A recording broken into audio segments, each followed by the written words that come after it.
LeBron James, Anthony Davis are back and ready to defend their title. The two led the charge last season and was arguably the best duo in the league. LBJ averaged a double-double of 25 points and 10 assists, while AD had 26 points and 9 boards. Fans are starting to wonder when the duo will suit up in their first preseason game. They've been participating heavily in practice, and going to sit these first two preseason games out. Hopefully, play in the final two preseason games. Play some in Game 3 and more in Game 4 to get as close as possible to a dress rehearsal leading into the regular season. I mean, obviously, we haven't seen LeBron or AD yet, but you've seen them in practice. You've pushed them through. How have they looked? What's been sort of their action level, I guess, in terms of live drills, and how ready do you think they are to start an NBA season?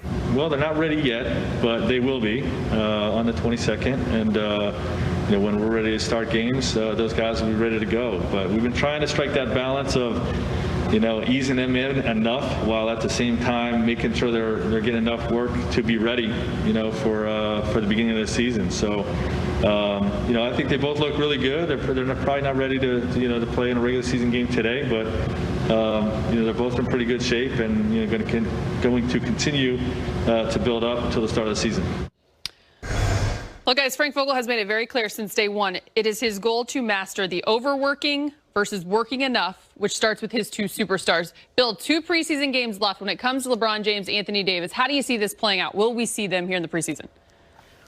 Yeah, I mean, I think what Frank described makes some sense, where you're going to let them get their feet wet in the game against Phoenix, find some rhythm, see a few things lineup wise. Maybe they don't play past halftime. That's something we've seen in the past in preseason games, and then try to get something, the closest, facsimile you can to a regular season game in the final game against the Suns, just to get them out there in that sort of environment.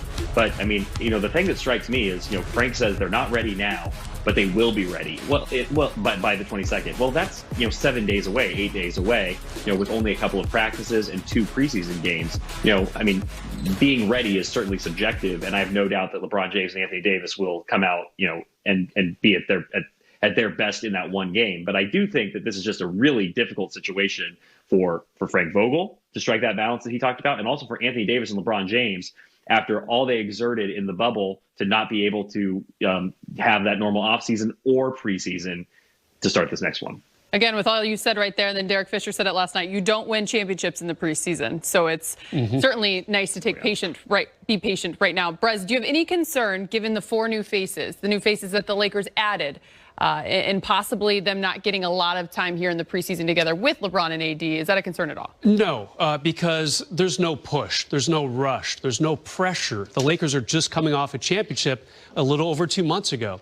So maybe they stumble a little bit out of the gates in the first month or so of the season, and they go 10-4 instead of maybe like a 12-2. You know how many teams would love that, by the way? Exactly. 10-4. I think they're that deep, and these guys are that good. Yeah, they might have some hiccups. I'm not sure the Clippers will be one of them after watching them play their first 2 preseason games and losing to an undermanned Laker franchise. But, yeah, I'm not that worried. LeBron has had so many different teammates over his career. It's not like they're bad teammates. These are all good teammates that, in my mind, make this team better on paper now than they were before last season. Should we look at what they look like so far here in the preseason? Sure. Despite no LeBron James and Anthony Davis being on the sidelines here in the preseason so far, we still had some highlights.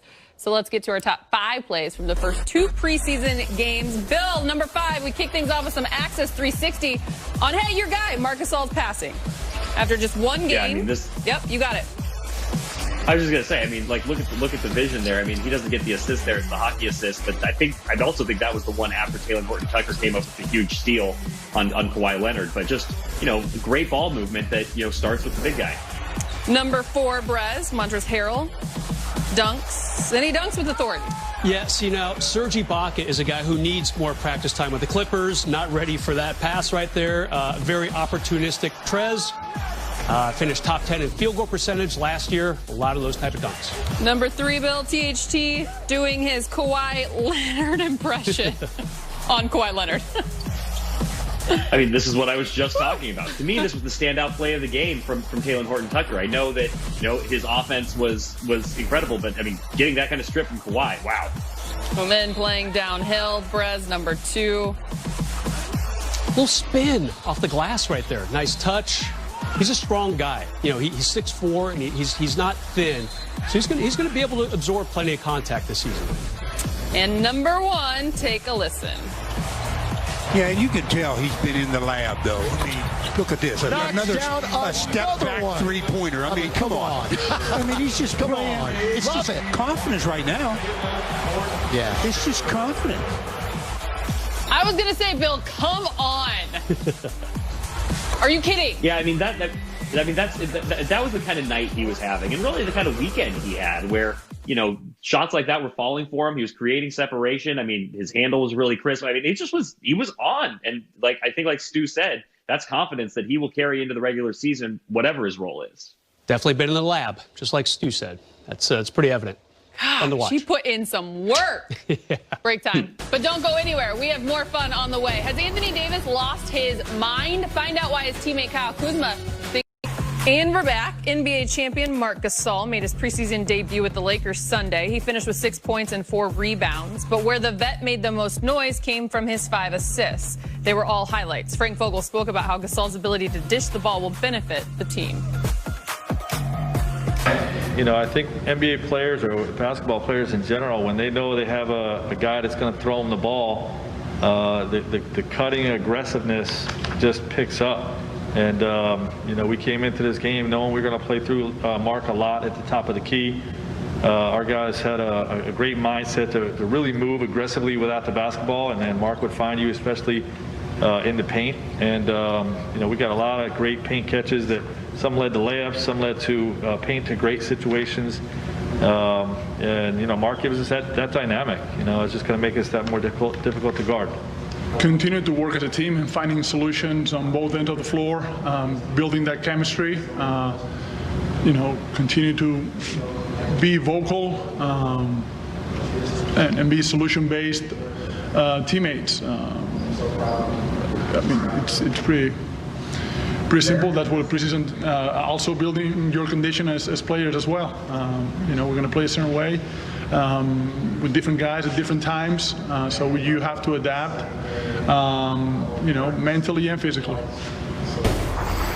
So we got our first look at Marc Gasol in a Laker uniform last night. And guys, I have to say, we knew what we were getting with him on the defensive end of the floor and the IQ on that side of the ball. But when you talk about the IQ on the offensive end, Bill, and then what we saw from a passing standpoint, I'd imagine you can only think when the superstars do come back, how this all aligns together.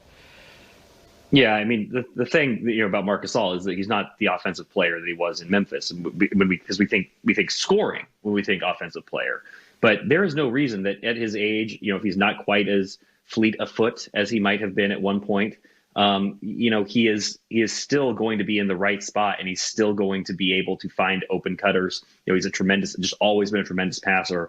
And so, you know, when you imagine, you know, Contavious Caldwell-Pope and, you know, Wesley Matthews and some of these other guys cutting to the basket, I mean, Marc Gasol is going to find them. LeBron is going to get easy baskets from Marc Gasol and vice versa. So, you know, he's 35. I mean, I think that, you know, expectations have to sort of reflect that. But things that he is going to do is he's going to be patient. He's going to be savvy. He's going to find open cutters, just like you just saw in that clip. And then defensively, he's going to be in the right spot as well. So, I mean, it's not going to maybe be as showy as it was with JaVale McGee and Dwight Howard, you know, blocking shots out of bounds and finishing lobs. But I think there's a real potential here for Marc Gasol to be incredibly effective.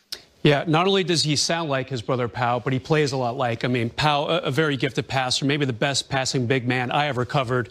And Marc is very much like him. I mean, maybe Pau operated more at the high post, and Marc prefers to hang out in the low post, but still very similar. And what Bill said is right. I mean, Marc averaged only about 7.5 points last season with Toronto. It's not like he's going to come in and have 20 and 10 every single night and a few assists. This is how he'll make his mark, you know, passing, finding guys, of course, hitting little shots, little runners and stuff like that in the lane, and maybe hit some threes as well. But it's not going to be an offensive outburst every single night, although that looks pretty good right there. Just fun to see him out here with the Lakers finally in his preseason debut. Bill, how do you think on the defensive end of the floor, because you mentioned Dwight and JaVale, how different it will look, yet still successful for the Lakers with him anchoring down low? Well, I mean, Allie, you know as well as anyone that LeBron is still bitter about the 2013 Defensive Player of the Year award because LeBron, in his best chance to ever win that award, ends up being the runner-up to Marc Gasol. So, I mean, listen, he's a guy who never relied on his athleticism defensively. He was, made his mark being in the right place, calling out traffic, being able to switch on to guys and, force them a certain direction. Just is a very, just a very effective and sound defender. And you see, obviously, his defensive rating last year was tremendous, obviously relative to those other guys. And JaVale McGee, Dwight Howard, I mean, that might have been the best, and with Anthony Davis, the best, shot blocking tandem in the NBA. But defense is a lot more than that. And that's why you see that, the guy who leads the NBA in blocked shots doesn't win Defensive Player of the Year every single season. So Gasol said, in his introduction, he can't jump anymore. So he needs to be in the right place. And, up to this point in his career, he almost always has been. Yeah, he can still do the armbar, probably as good as anybody in the league. I mean, when the Lakers drafted him years ago, he was kind of a burly kind of guy. Obviously, he got himself in pretty good shape and now became, over the last decade, one of the best defensive big men in the game. What does he have left in the tank? That remains to be seen. I can see him starting for sure and just kind of seeing how the minutes go from there. Will he play 20 minutes, 25? Doubt it gets to be 30 or so, but still a good defensive presence, a good save by the Lakers after losing a guy like Dwight Howard right away in free agency. No doubt. The Lakers preseason continues Wednesday at 6 o'clock when they take on the Phoenix Suns in the first of two. Both matchups take place on the road. Our pregame coverage begins at 5 with Access Sportsnet Lakers. Now for more, let's check in with Chris McGee and Derek Fisher. Thank you, Allie. D-Fish, Lakers get the win in the preseason on Sunday night, and all anybody can talk about, THT, Talen Horton Tucker. He was the man of the hour, wasn't he? It seems like 96 hours. Yeah, it really has been. MVP of the preseason going away. Yeah, no, I mean, it's that's the world we live in now, man. It does not take long for things to catch on. And THT has positioned himself to just be one of those guys that, Lakers fans and I think basketball fans are enjoying watching. He's earned his opportunity, and he's taking advantage of it, and it's good to see. He's playing good basketball. What's impressed you most, if we could look at the stat line? The 33 points is obviously great, 11 of 17. He was 7 of 9 from the free throw line. He did have 10 rebounds also, 4 of 5 from 3. But he also had 4 assists, 4 steals. Did anything jump out at you? I think the composure and the poise, right? Separate from the numbers, I think the numbers are great, but for a young player, it's hard to slow the game down and slow yourself down sometimes, in particular when you're as talented as he is.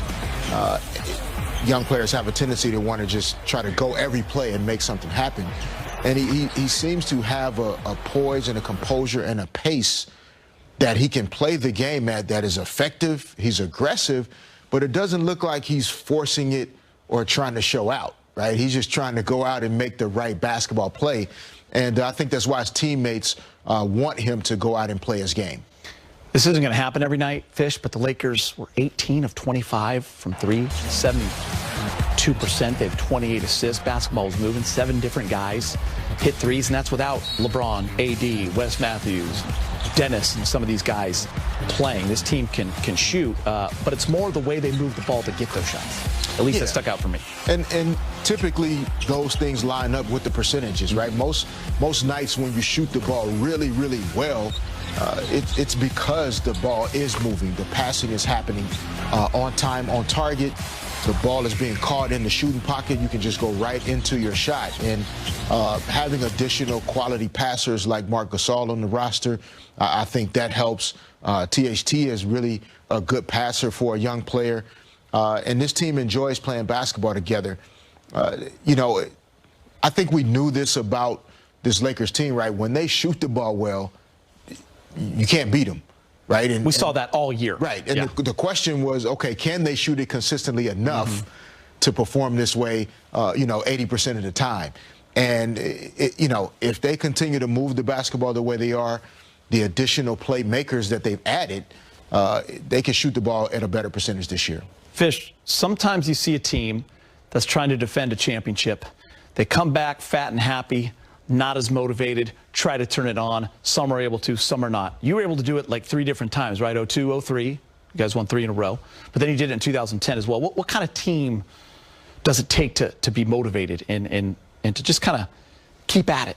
Yeah, I mean, in my opinion, it takes your best players really setting the mark. And I think it takes a coach with a personality and a mindset as well to have a standard of excellence that he doesn't allow everybody else to get below. And so when you have that combination of LeBron and AD with Frank Vogel's personality, I think that combination of leadership, you add Marc Gasol and guys that are really serious about their craft, that's the kind of mindset you need in order to repeat as champions, because even though they are champions, there's still a humility and a hunger to their daily approach. And that's what you need in order to win multiple times. You really have to treat it like you've never won before, and that's a hard thing to do. Since this is the first time I've really talked to you with this new team, I want to talk about the 4 new guys: Marc Gasol, Dennis Schroeder, Montrezl Harrell, Wes Matthews.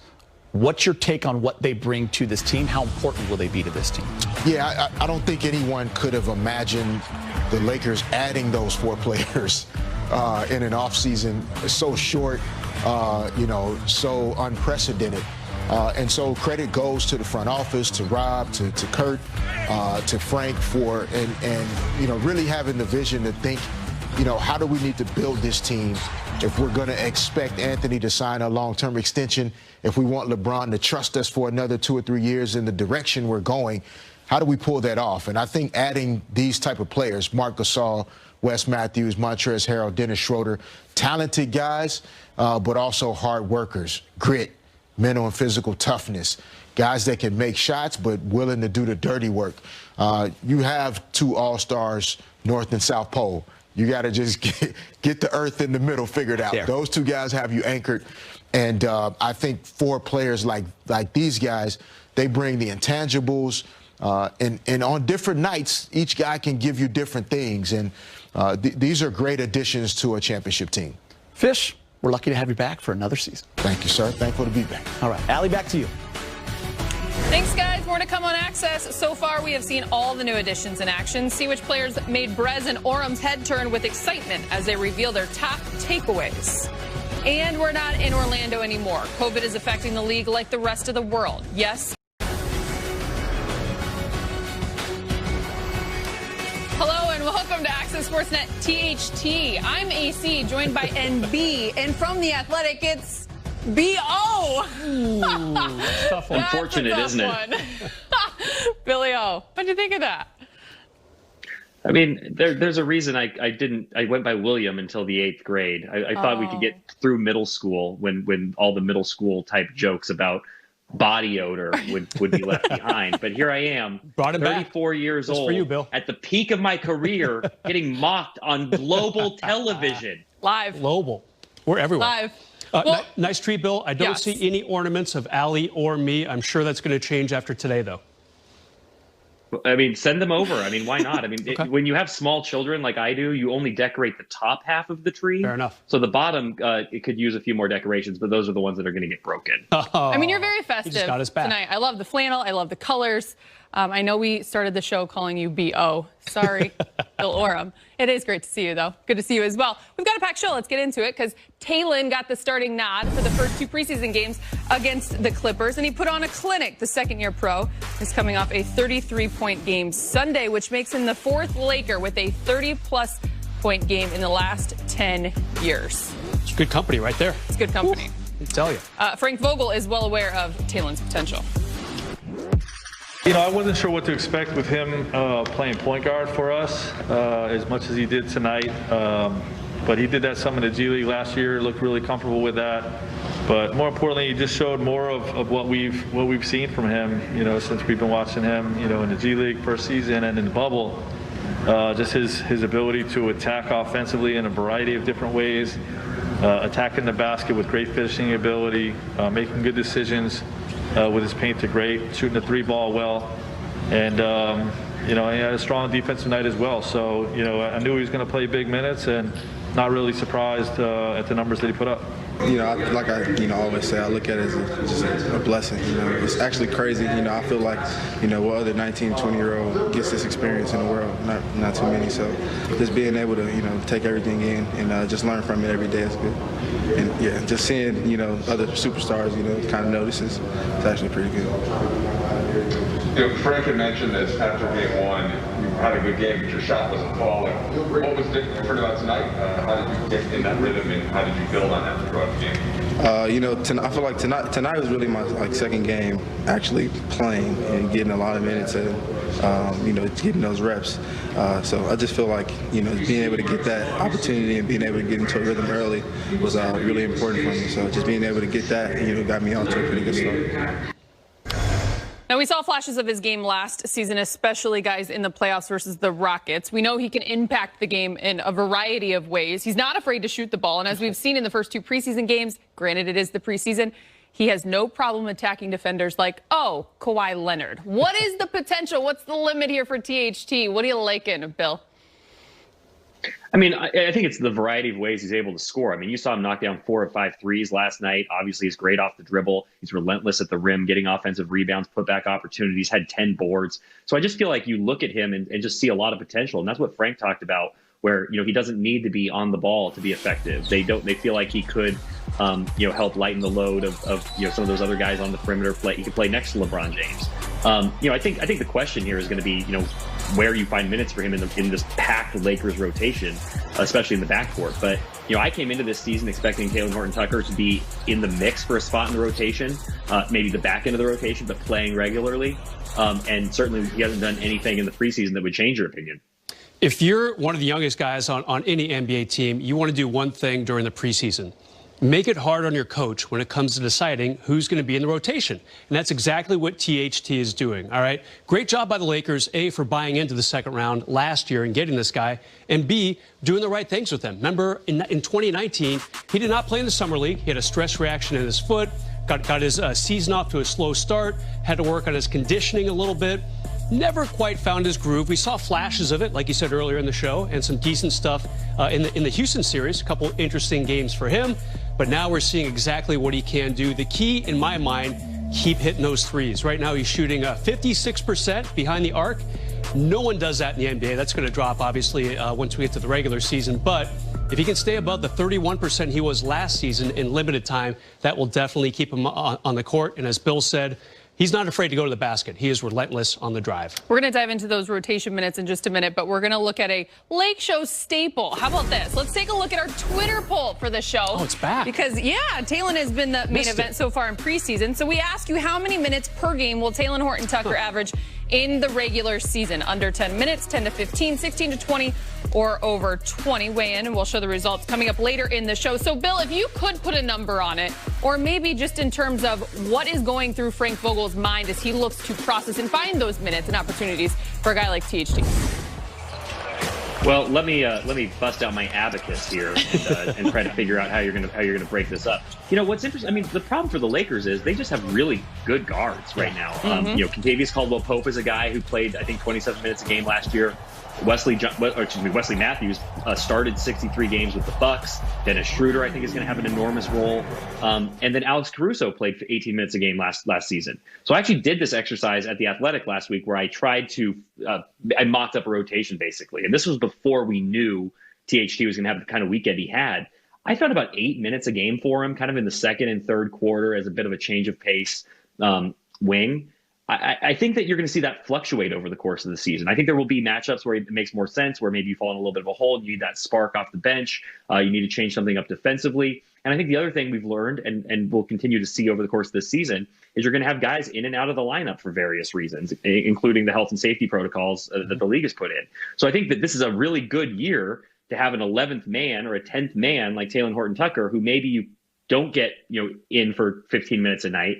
But when you are a little bit short on a given night or for a stretch of games, he can come in and you've seen that he can really impact the game. I think what Bill was trying to say is he would choose A, under 10 minutes. So I'll go with B, 10 to 15. I'm just cleaning it up, kind of clarifying for you, Bill, shrinking it down. I'm not a TV professional. Yeah, I'm kind of with Bill, though. Where are the minutes going to come? And I think he will get to 10 to 15 on average because there will be nights, as we've talked about a lot, where LeBron James is going to sit out.